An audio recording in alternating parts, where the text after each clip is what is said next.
బాధ్యతలు లేని మనిషి, సంసారం చూసారా, ఈ వయసులో పెళ్ళేంటి, ఇవన్నీ మాట్లాడలేదేంటి? చెప్పులేసు కొట్టారు, చెప్పులేసు కొడితేనే తీసుకు చచ్చిపోయాడు ఆయన కదా.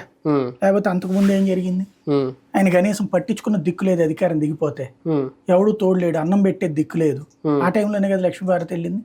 ఎవడు పట్టించుకున్నాడు? మళ్ళీ అదే ఆయనకు అధికారం వస్తున్నప్పుడు వీళ్ళందరూ పరిగెత్తుకెళ్ళి లక్ష్మీభారతిని అమ్మనబూతులు తిట్టారు, లమ్లు ముమ్లు అన్ని. ఏమైంది? ప్రజలు మళ్ళీ చంద్రబాబుని ఎన్నుకోలేదా? ఏమైందని? 99లో మళ్ళీ గెలిచాడు కదా. మళ్ళీ 2014 తర్వాత చూసుకున్నా, ఈ మధ్యలో నరేంద్ర మోడీని మొన్న ఎన్ని తిట్టారు. అదేంటో మనకు ఆంధ్రప్రదేశ్లో స్పెషల్ ఏంటంటే తిట్టే హక్కు ఒక చంద్రబాబుకే ఉంటుంది, పడే కర్మ ప్రతి ఒక్కళ్ళకు ఉంది. అందరూ తిట్టించుకోవాలి. తెలుగుదేశం కానీ తెలుగుదేశం నాయకులు కానీ వాళ్ళు తిడితే పడాల్సిన కర్మ మనందరికి ఉంది. వాళ్ళు మిమ్మల్ని ఏ విధమైన క్యారెక్టర్ అసాసినేషన్ అన్నా చేస్తారు.